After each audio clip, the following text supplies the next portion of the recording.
everyone. Welcome to the Girl Take No podcast. I am your host, Shawnee Sanders, and today I have with me Limor Bergman Gross. She is a professional coach. She has 20 plus years in the tech field, and she helps ambitious women get to the next level in their tech career. Limor, thank you so much for joining me on the show. How are you doing today? Good. How are you, Shawnee? Thank you for having me. Yes. Oh, definitely. This is such an important conversation. You know, I talk to a lot of entrepreneurs, and it's really great to talk to entrepreneurs. But when we think about people who work full time and want to elevate their career on how to grow in their business, or how to grow in their position or with an organization, I think this is a very important conversation to have because I have a lot of listeners who still work full time. I myself still work full time, and we do things on the side. So I'm excited to have this conversation. Before we jump into any questions, I just want to get the story behind why you decided to do this. Why did you decide to become a professional coach? Let's get the story behind the brand. Yeah, sure. So as you said, I've been in tech for over 20 years. I was passionate about women. As I grew in my career and grew into leadership positions, I try to use my influence and hire more women, because most of the times I was the only woman in the room, and I try to hire more women to my organization and help them advance. And that combined with me started mentoring in 2017 as a mentor for engineering managers. Found that I love it. I enjoy helping others, and I got a lot of positive feedback. And that kind of the combination of both led to me thinking, okay, what do I want to do next? And really wanted to create more influence and help other women. That's awesome. I mean, like I said, career growth is so important for everyone that still work. It's cool to be an entrepreneur. It's cool to have a side hustle, but you do want to know how to grow in your current position. And I want to jump into this conversation. The first thing I want to ask, I guess, is how did you manage your coaching business? And you still working full time also, or are you doing coaching? I coach full time. I do other things, but I'm 100% independent, consultant and coach. Yeah. When did you make that transition? When you thought it was time to make that transition from corporate over to coaching full time? Yeah, to be honest, it was one of the hardest decisions I ever made. It was combined with me moving countries. So I used to live in the US up until end of 2019, December 2019. And when we moved back here to Israel, it was a very, very dramatic change, obviously, in our lives, in our kids' lives. Yeah. And I decided that was a great opportunity to make also drastic changes in my career. I felt that if I'm not going to do that at that time, I will never have the courage to do it.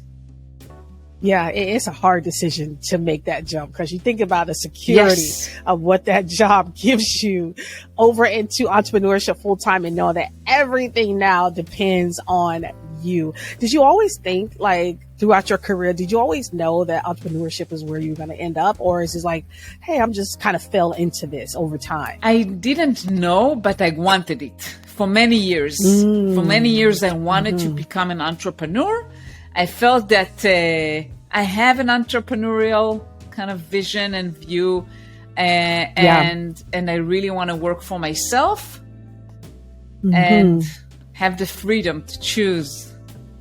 So that's always great when you have that freedom to choose and you're able to make that leap. So congratulations on making that leap. You. I'm really looking forward to doing that myself one day.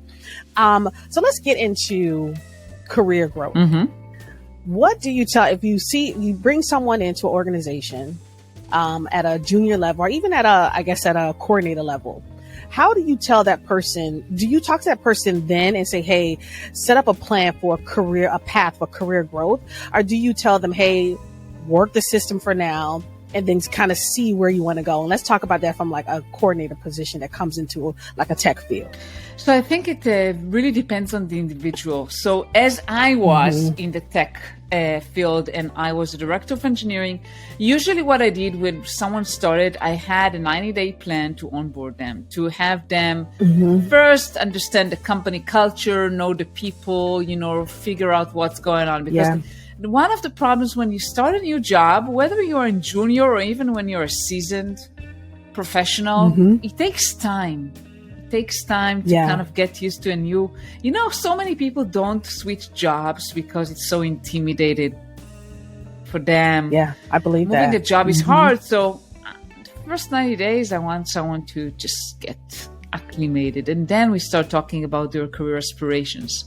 And again, it depends really where they are at and what's the next level and whether they can advance in the next 6 months or maybe it will take them a year plus. Yeah. Do you see that it's hard for women to advance in corporate America, especially in tech? Do you think it's hard for us to get advancement roles? I think for women it's more difficult for multiple reasons, and I can share also on myself personally. Yeah. I think women, first of all, think that if they do a good job, someone will notice. Yeah. We feel uncomfortable talking about ourselves, promoting ourselves, asking for promotion, asking for money. Say, let's just be a good employee, just do my job, I'll be good. Yeah. And let's just follow the path, right? Yeah, let's just kind of keep our head down and do the job, and then maybe they'll recognize us. Yeah, unfortunately, that doesn't work in most cases. I'm not saying it doesn't work at all, but in most cases, it doesn't work. Yeah. So you have to really ask for what you want. I noticed that throughout my career that, and I want to ask you this question too. And it's like, sometimes you get to a place with an organization where, and I think this happens to a lot of people and why they stay, where you get passed up for opportunities. When do you think it's time to shift organizations? Because I have someone close to me now that's been in an organization for a while, and it's not tech, but she's been in an organization for a long time, and she's consistently being interviewed for higher roles, but yet she's not getting them for some reason. And what advice do you give that person? Do you tell that person like, hey, maybe it's time to either reassess your skill set, or is it time to move on from that organization if you don't see growth? Yeah. So first of all, I'm very careful about giving advice because I don't know the unique situation of a person.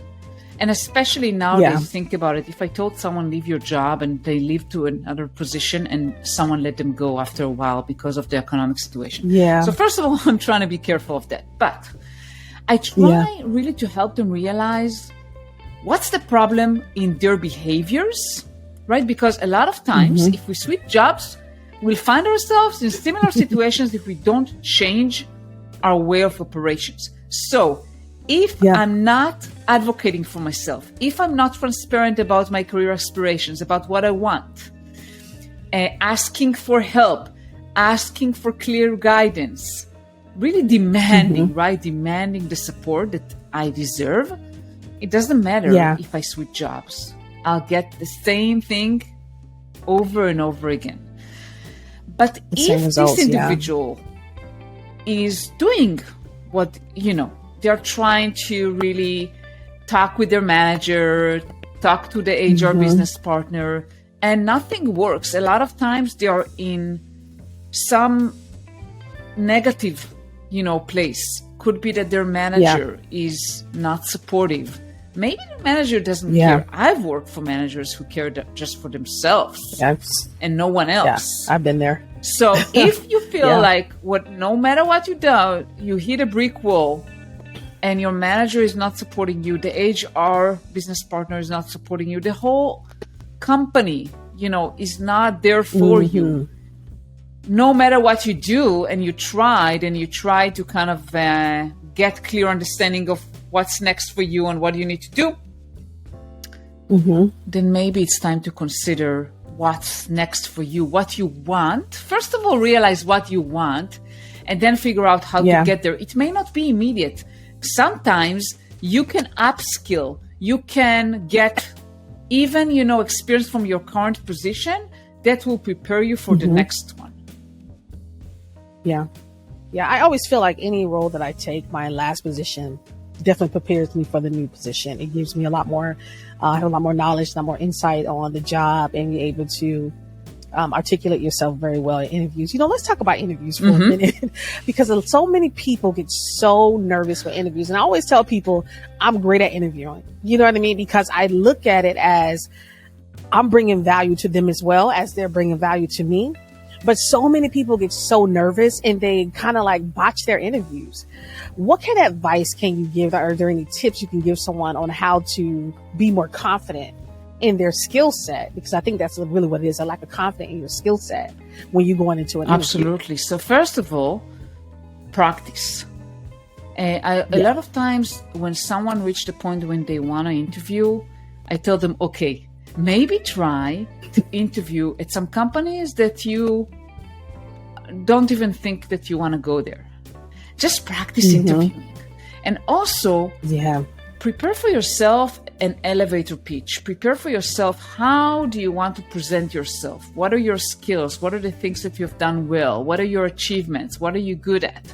And talk to yourself, to friends, to the mirror. I don't know, practice presenting yourself. Because you don't want to stutter. You want to sound confident in yourself, right? Nice, friendly, relaxed as much as possible, but confident. And I think that in order to get to that level of confidence, you need to realize what you're good at and you need to be comfortable talking about yourself in that way. Yeah, I think that's what it is. People are not really comfortable talking with themselves. And then they get nervous when someone is just staring at them, and they just kind of get nervous, and I understand that because I used to be that person until I was able to really gain confidence in my skill set and knew what I brought to the table with an organization. And also I feel like if you have a job already and you're interviewing, you should be a little bit more confident because if you don't get a job, you still have a job. You know what I mean? That's kind of like always been my mindset. And I think that's why I've been able to interview so well because I'm like, okay, I'm going to do my best here. But if I don't get this, I still have this job. So I'm still going to be okay no matter what happens. That's my mindset. How do you tell a woman to use her strengths to move up in her current role? How do you tell her to use her strengths? So first of all, identify your strength, identify your passions, what you're good at. And usually I tell women I coach, if you take two people and put them in the same position, every person will do the role differently. So identify your strength. What are you good at? What are you passionate about? And find the right path for you to make an impact. And in order to get promoted, I believe that you need to already operate at the next level. So find opportunities to get more exposure, get more influence, do something that is above and beyond your responsibilities. I'm not saying overstep someone else, but take initiatives, identify holes and gaps that no one covers and do that. Operate at the next level. Yeah. Do you think that the tech business is still a male-dominated business, like currently in this landscape? It still is. It's still very male-dominated, and we have some time to get it fixed. That is true. I want to ask you something about, I don't know if you still noticed that something's been trending for a while now, and it's been mentioned on the news, and it's called quiet quitting. And it's like, it's one of those things where I'm just amazed by it because I'm like, if you're going to quiet quit, you might just quit the job if you don't want it. What do you think about that? Because they're saying what it means is that people are only doing what their pay grade tells them to do. Basically, I'm only doing the work that my pay grade allows me to do. I'm not going above and beyond. I'm not staying late. I'm not, volunteering for anything different. I'm just going to do exactly what my job title is. And that's it. And I'm going to leave on time every day. I'm going to take my vacation. I'm going to take everything I need. And they call that quiet quitting. I thought it was such a weird term. But what do you think about that? Yeah, so it means to me that people are not motivated. It's a motivation issue. And people do that. I mean, the motivation for doing that is, okay, someone is paying me. I don't want to make an effort. I don't want to switch a job for whatever reason, and I'm just going to do the minimum, basically doing the minimum that I have to do in order to keep my job. Yeah, that's exactly what their mindset is. And as a manager, you need to find you need to find the way to motivate people based on their passions, that they realize that there is room for them to grow. But sometimes you find people that are not, that they just want to do the minimum. And then you have to realize whether you want to keep them or not. Yeah. You are going to have those people. Let's talk a little bit about motivation, employee morale. I've been with an organization before where in the tech field where they kind of overhauled the entire organization from the chief digital officer down. It was just a few of us left, and employee morale went way down. No one saw growth. No one thought there's going to be opportunities. So how do you deal with employee morale if it's low, to get employees motivated to be excited about their jobs and then to seek new opportunities in that organization? Yeah, that's a great question. So first of all, if you're in an organization like that there is a lot of turnover and there is no room to grow, it's really difficult. But I found that what keeps people motivated is not money, is not compensation, but challenge. People naturally want to grow. They want to understand and see a path for them to move forward in their careers. And they want to do something that they are passionate about. So sometimes all you need to do is give people the option to do something they like. Even if it's like a hackathon, even just sometimes I was getting people together for fun. Just give and recognize. Recognition goes a long way. People need to feel that actually you care about them. You see them. You notice what they do. Yeah, that is so true. We want to be seen at a job, and we want to be recognized for what we do, and we do want to have motivation. When it comes to building teams and offshore teams, how do you deal with an offshore team member who wants advancement, but they're not actually in this space? So you don't necessarily see them. You see the work they're doing based on the things that they're doing and the things they're submitting and the work that's getting done. How do you talk to that employee about advancement? An offshore team, someone that is remote and remote. I mean, I've worked remote since 2016, so most of the people I worked with were remote. And so first of all, I think being very transparent about expectations, what you expect a person to do at your job, what do you expect them to do in order to move up the ladder, what are the gaps, constantly giving feedback, both good. As I said, recognize. If you see something good, recognize, give immediate recognition. And also constantly giving constructive feedback. If you see something that there is an opportunity for them to grow, give them timely feedback and allow them opportunities to grow. Identify, okay, what does this person need? Maybe you can connect them with other people at the company so they can learn from.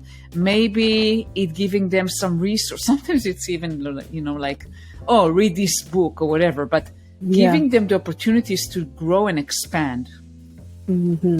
Yeah, that is important.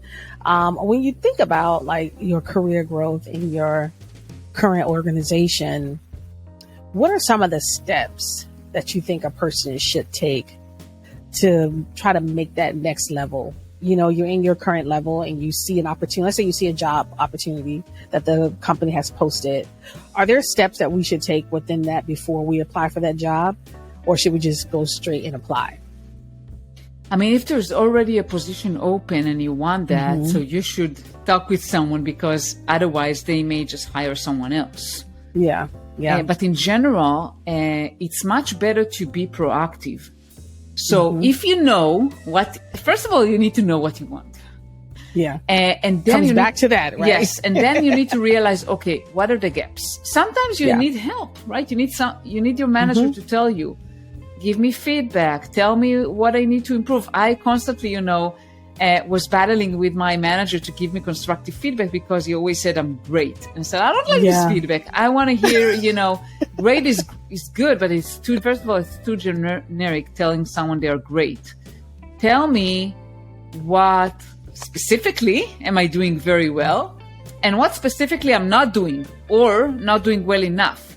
and then start mastering those skills. And as I said, take additional, challenges on yourself, expand. Eventually, I tell you, I promoted people that I already saw operating at the next level, at least to some degree. Yeah. So you need to already operate at a different level. But even if you apply and you don't get a position, that's okay, as long as you take the advantage to understand why. What are the gaps? Why you're not giving that opportunity? What are you missing, and what do you need to do? Yeah. I want to talk about environment for a minute, especially in tech. And I have a lot of friends who and I'm going to talk about this later too, about transitioning from one job into the tech industry. And I have friends who are very fascinated with this industry and they want to interview. And the interview process has shifted from just being about skill sets, and it's more so about, fit. Like, do you fit in with our cultural fit, right? It's definitely about your skill set. You got to have a skill set. You got to be able to do the job. But a lot of it now is based on cultural fit. Like, it's more so you'll get tests on your personality and on how you handle things. So how different is interviewing in tech versus any other industry? Because I found it to be very different. I worked only in tech, so I don't know about other industries. But because, we're shifting to these remote and hybrid work models, right, that people meet less, communication need to be at a different level than it used to be. And it's very difficult, especially for people who are very technical, right? I was managing software engineers and managers that a lot of times, they may not be the best communicators. And this is really important. It's important not just to be a good engineer or a good technical person, but also to be able to communicate to other people, to engage. So those are the things that are really important, and find how each person is operating best, how they communicate best, and realize if it's a fit or not, and to which team. Also, there are teams that are more process oriented, that likes the structure. Some people like to work more loosely, or companies even. So it really depends. That's the culture fit, right? You want to hire someone that will make a good culture fit. Yeah.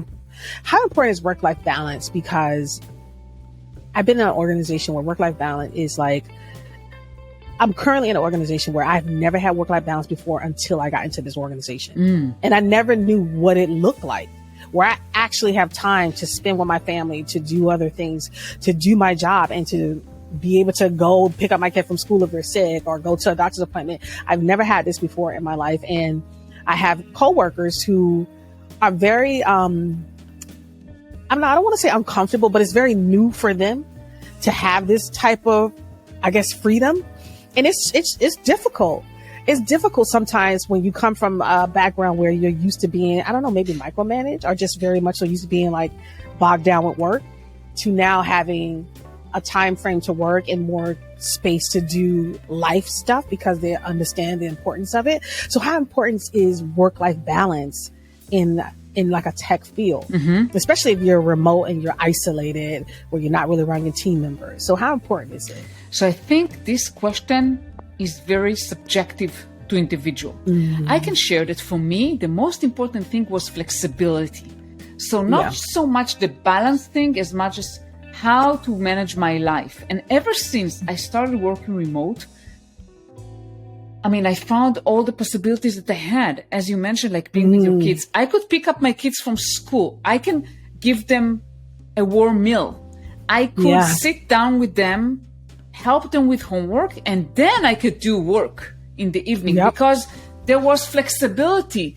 I did not have a manager that was blowing in my neck and checking exactly when I was on and when I was not, and which times a day. So for me, flexibility was the most, and still is, the most important part of my life. Yeah.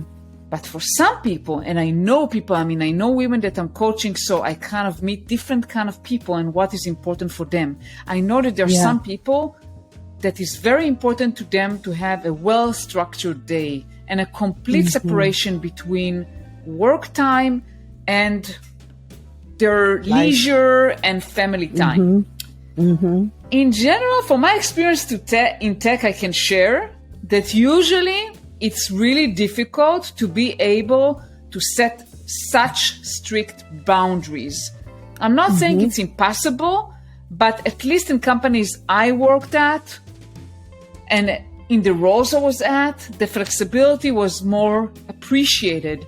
It was no one was expecting you to be on all the time, but on the other hand, you are expected to be flexible enough that if you're needed, you can be on. Yeah, because you do have to understand in tech that things go overnight. Yeah. Things are early. You have to be available early to do releases. And so it's those types of things that I do know that type of schedule because I've worked that schedule before. But you're right. It's the flexibility of it all that you really need when it comes to these positions. And I think now since COVID, a lot of organizations understood, I think they recognize, we can do remote work and still have a great team and still have teams that actually do the work and things get done. Because before, I think people were just afraid of not seeing you, knowing that you were doing your job. So COVID has really shifted the landscape of employment now in terms of like working from home. It has become a lot more common, flexible schedule, hybrid schedules where maybe you do some days in, some days out. Some people do 4 days in, 1 day out. I used to be in a organization that did that.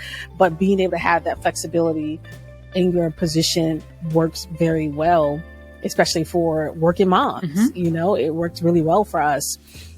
Let's talk about, some of your clients. One, how do you retain clients? So how do you find clients? Do you use LinkedIn in order to advertise or seek out clients, or is it more so a referral base? It's multiple. I mean, I work with different organizations, like kind of a coaching marketplaces, so to speak. I'm on LinkedIn, I get referrals, so it's all over the place. But I really, as a business owner, you have to constantly sell yourself and market yourself. It's part of what I do, right? You have to do it constantly. And if you don't like it, then consider if that's what you want. Because you have to do it. You have to constantly do it. And I'll tell you something. I believe that as long as I'm giving value, I would like to retain the relationship. And there are cases where I meet with a woman 5 sessions and we're done. She achieved what she wanted. She said, okay, I'm good. And I'm not for creating a dependency in me. I want to give the tool for someone to be able to be successful by their own. I don't want someone to create a dependency so they need me all the time by their side. I believe in giving value and tools for success. For some women, however, I do notice that a lot of times, they need me because they're not yet in a situation where they can handle things by themselves. And then I recommend that we will continue our relationship. But eventually, I will never, never, never try to sell unless I feel that I bring value. Yeah, it's that one, and also that one-on-one type of connection. Because as a coach, you have to be comfortable with them, and they have to be comfortable with you. To work with you one-on-one. Yeah, that is important. So let's talk about LinkedIn, because I feel like LinkedIn is like such an important part of the job hunting process, the networking process of getting to know people, getting to know other people in other organizations, job, all that stuff. Let's talk about how people can utilize LinkedIn, because I still think a lot of people don't know how to use it to their benefit and use it to get jobs, because that's how I got jobs. So let's talk about how they can build their professional brand on LinkedIn. Yeah, LinkedIn is a wonderful tool. Oh yeah, thank God for it. Yeah, absolutely. And I also, like you shared, jobs found me, basically. Yeah, they found me too. Yeah. Which is incredible, because it's not just that you don't need to put the effort in, but also you get opportunities you haven't thought about. Yeah. So first of all, you need to have a good profile. And a good profile, I will tell you, one of the kind of standards that I have, I tell people, if someone lands on your profile, What do they know about you after spending between 5 to 10 seconds? Usually they focus on your picture, your background picture, your headline, and maybe few sentences of your about. Few seconds, what do they know about you? So you need to be crystal clear of who are you, what you do in those sections. And this is the most important piece. That's kind of the profile area. But then if you really want to build a brand, you need to constantly be there. I mean, there is no magic bullet. You need to be active. You need to be commenting to other people, to other posts. You need to be share interesting things that you read and post. That's how you build your brand. And that's how people see you and notice you and say, oh, I like this person. Maybe I'll hire them. Yeah, you're right. And I think that's what's the awesome thing about LinkedIn is that jobs find you. You can actually apply, but they actually look at your profile and they find you. And that's why I tell a lot of my friends, like, you're missing out. If you're not on LinkedIn, you really need to be on there because it's really a great opportunity to be found.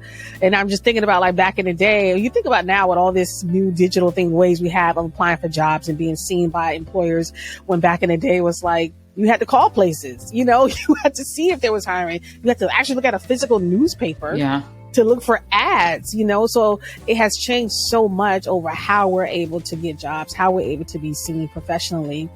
And let me ask you this. Do you think employers look at LinkedIn? Do you also think they look at maybe Instagram to kind of see what a person is doing on their Instagram page? Or do you think they just keep those two things separate? Because I know it depends. I think it depends. I can share that when I was hiring, I was not trying to look at Insta. I didn't have time for that either.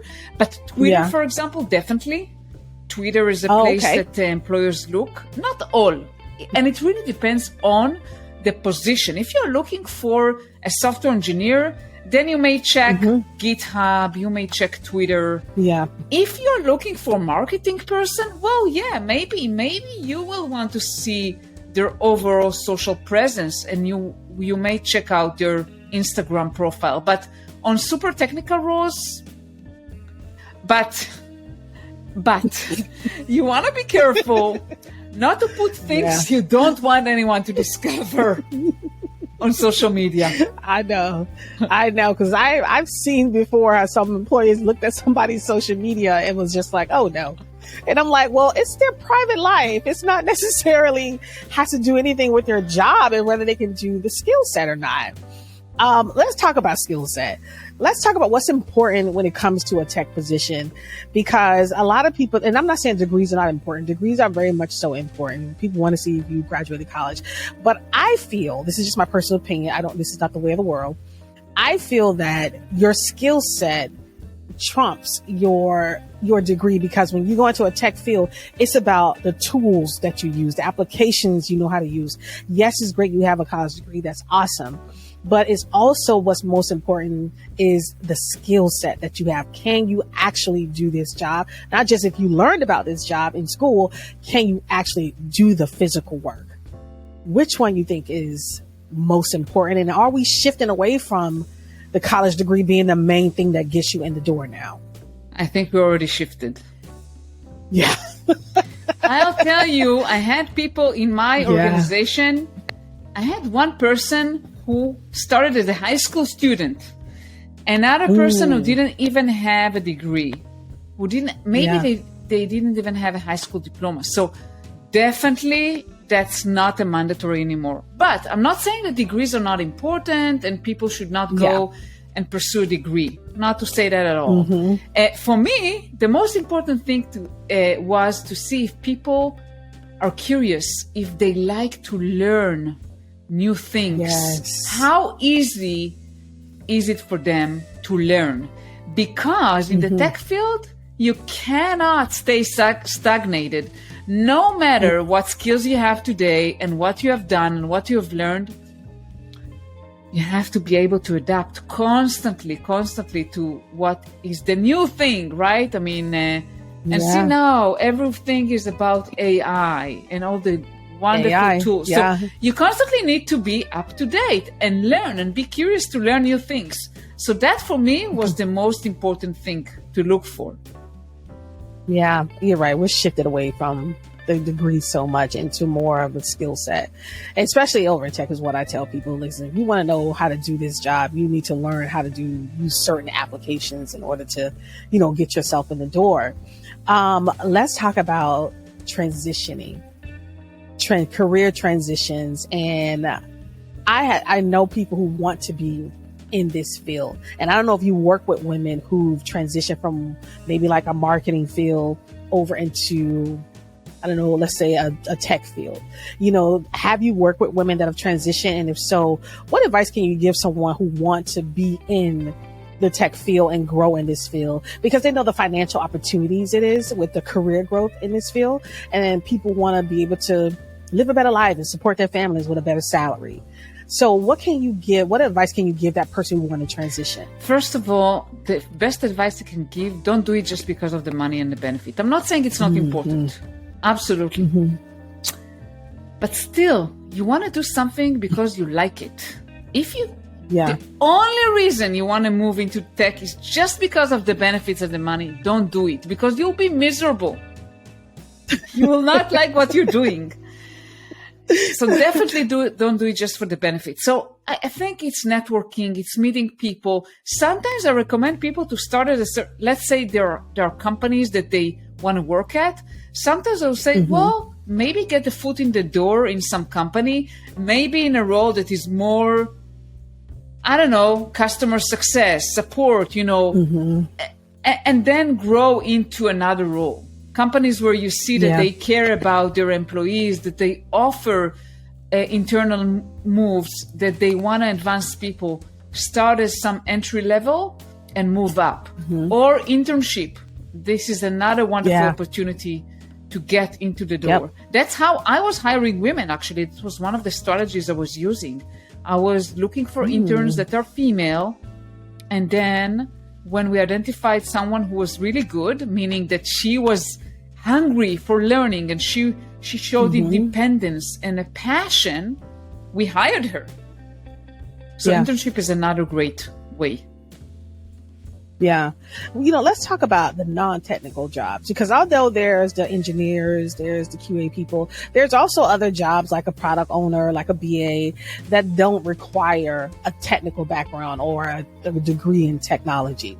Do you offer any coaching to those women as well who are in those particular product roles and say, hey, here's a way where you can grow in your position, maybe to be, let's say, director of product? Definitely. I mean, first of all, product can also be very technical, depends on the company. But definitely, because leadership is leadership. No matter what role you do, you need to be able to work with people. You need to be able to motivate people. You need to know how to handle conflicts, how to be assertive. So definitely, those things apply no matter which role you are doing. Let's talk about how to get the conversation started when it comes to want to advance. How do you go to your manager and get the conversation started about advancing in your role? So I have a strategy that works all the time. Oh, okay. You start by asking for feedback. You ask for feedback, and I recommend usually to tell your manager that you want to have a more kind of a conversation that is not on the day-to-day. Let's put it that way. Because a lot of times we have those one-on-ones that are all very practical, status. So you want to make sure your manager understands you want some time on their calendar, maybe 30 minutes, to talk about more future stuff. Not so much about the day-to-day. And then ask for their feedback. You can even share with them that you're interested to hearing their feedback so they can prep. Even ask them some questions. Hey, can you think about what I'm doing well? What are the things you think I'm not doing or should improve? And what are some opportunities you see for me, or something like that? Prepare some 3 questions for them to think about. So they can be prepared for the meeting, not just be surprised. And also do a self-reflection for yourself right before the meeting. The same things. What you think you're doing well, and what would you like to get? And start a conversation by getting the feedback, and based on the feedback, kind of discussing, okay, what do you see coming up for me next? Because I thought of whatever. And what do you think? So that's a great opportunity to talk about career progression by asking for feedback first. And that also helps you identify if there are some gaps, if you and your manager don't see eye to eye. Yeah. Yeah. I think in that conversation, as human, you want to feel a little, you might feel a little offended by the feedback you get if it's not good feedback. You want to look at it more as constructive feedback, right? To really help you grow in your position, because sometimes we can take feedback in a very negative way for some reason, because we feel, personal, like it becomes personal. And I think it's to separate the fact that it's not about you as a person. It's about you in the performance of the work and being able to improve in your work. How do you tell a person who has a manager who is not supportive of their career growth? Is there an opportunity to say, hey, okay, maybe I need to talk to someone above my manager or maybe HR? Like, how do you talk to that person? Like you said, that manager does not support their career. This is very this can get very complicated. And I actually have a woman that I'm working with for a while, and she has a problem. She has a problem with her manager. He's not supportive. He's not providing any value to her as a manager and not really helping her. So again, I try not to tell people what to do, because again, I'm not working there. I don't know but we try to find strategies how she can get help. So HR is one avenue that didn't work for her so much. So we try to find, okay, what other people in the company can support her. Maybe to try to find other opportunities for her to show her capabilities, maybe to switch to another team and to another manager. Yeah. So kind of bypass, but doing that gently without overstepping, because it can hurt you as much as it can help. It can help if you're overstepping your manager. Yeah. How important is relationship building when it comes to looking to moving your career, and not just within your own organization, but outside not your own organization, but your own team, but outside of your team as well, to your external partners? It's super important, especially as you grow in your role and your career. I can share that I had people in my team, in my organization, that I was not able to promote because other directors didn't know them and what they were doing. So when you get to a certain level, you really have to build your brand internally within the company, and you need to build the relationships, the collaborations, and you need to be known and people to know you and appreciate you outside of your team. Otherwise, it will be very difficult for your manager to support even if your manager wants to promote you, it will be hard for them, because at a certain level, you need to show impact beyond your team. Yeah, that is important. Let me ask you this question too, because you're in your current role and you want a salary increase. Do you have any conversations with some of your clients regarding how to bring up the conversation of salary in a role that you're in? If you want to be just a salary increase, how do you bring up that conversation? So salary increase, I feel like goes hand in hand in value you provide. And that can also go very well into the feedback strategy I shared earlier. So you can also ask for feedback, assuming you're going to get a good feedback, and then ask, okay, about the compensation. Again, a lot of times the manager doesn't have a lot of control, because there are specific times a year that the company does those increases. And it's much better to communicate in advance your expectations and so forth, instead of just saying, oh, I want an increase now. Because a lot of times it's not possible to do it right now, because the increases are done, I don't know, in June or July, whatever. Yeah. So I know that conversation when it comes to salaries are so, a lot of people are fearful, even in the interview process. A lot of people are fearful. And I've heard people always say, in the interview process, you need to negotiate your salary in that process during that time. You can see what they're offering, but then negotiate.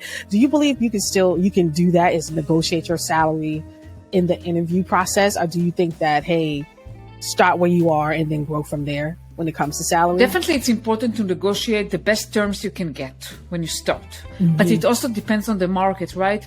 The way the market is right now, for example, well, maybe you can negotiate less than you used to be able to a year earlier. But also consider that it's not just the salary. there's a bucket of benefits, and usually you can play with it. Yeah. So you can ask for sign-up bonus, you can ask for salary, you can ask for days off, you can ask for equity, so you can ask for education budget. So there are a lot of things you can play with, not just the salary, in order to negotiate. Because sometimes I try to ask for something, I couldn't get what I wanted, and I got a sign-up bonus, or okay, we'll give you base salary and then bonus on top of it, or get equity instead.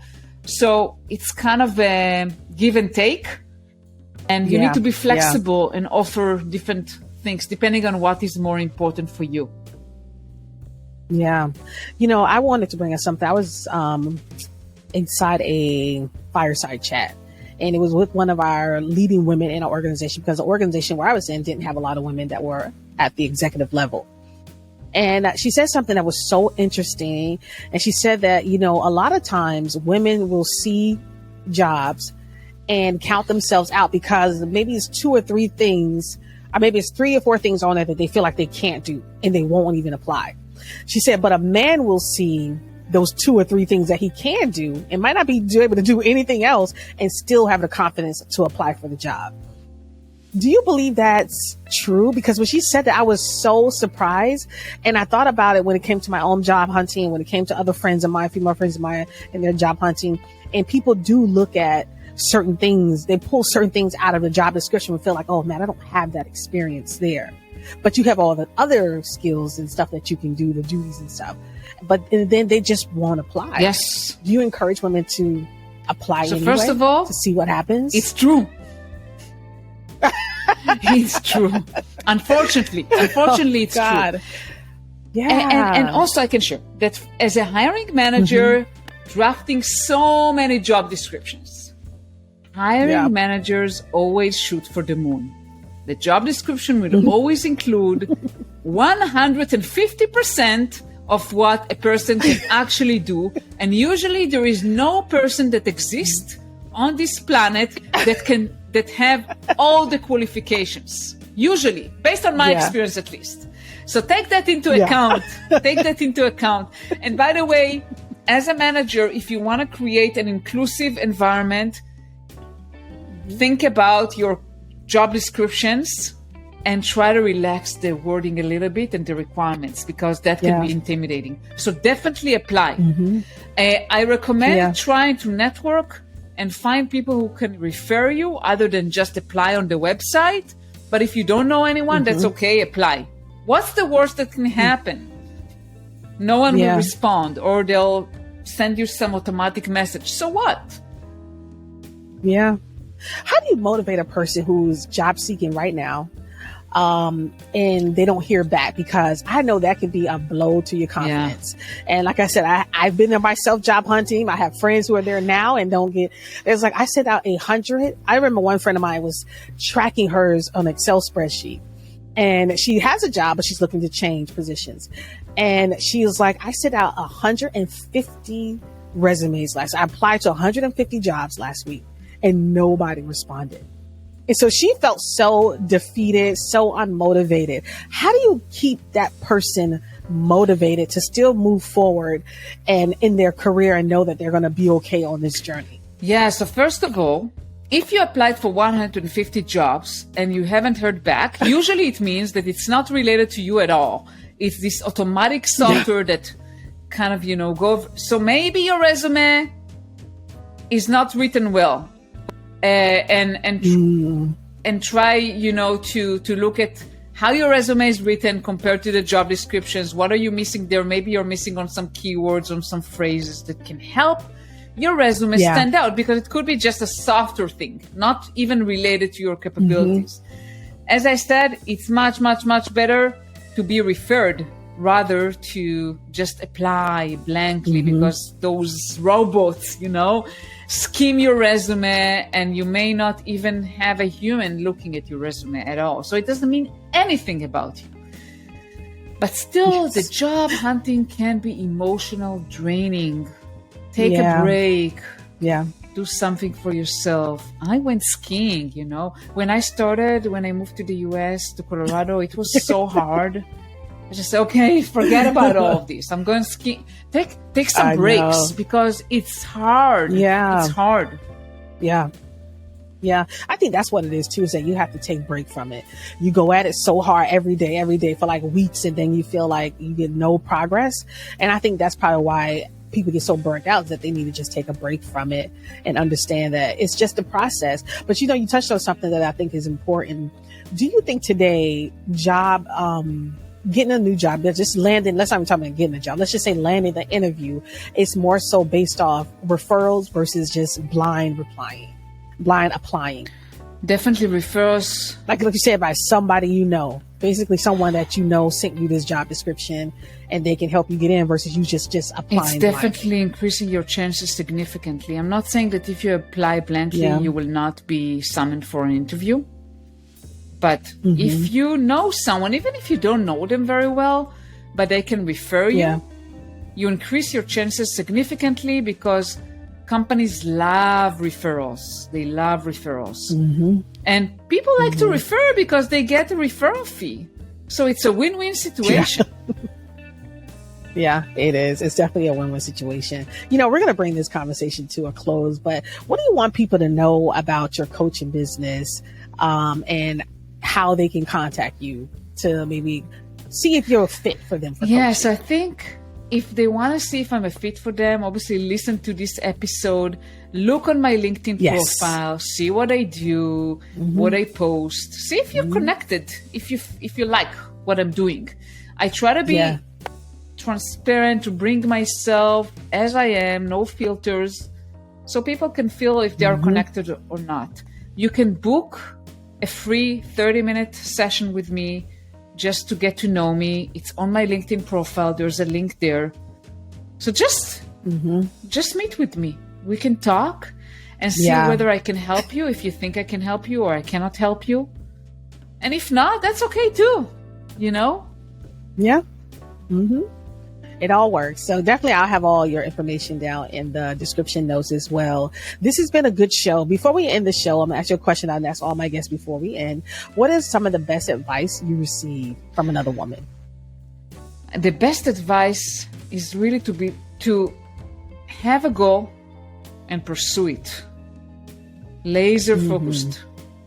Because in my career, there are times that I just was going with the flow. Yeah. Be proactive. Know where you want to go and start approaching there. Yeah. This has been a great show, Limor. I really appreciate you being on the show. This is an important conversation to have for people who want to have that career growth and being able to take some practical steps to actually get there. And I think what's really important when you talked about how to get the conversation started with your manager and ask for feedback. I think that's an important point for people to know and to have. So I really appreciate you for stating that. I think you're an amazing coach. I think people be very, very comfortable to talk to. You're easy for me to talk to. So if you're listening or watching on YouTube, make sure you guys look at the show notes. We'll have all her information at the bottom.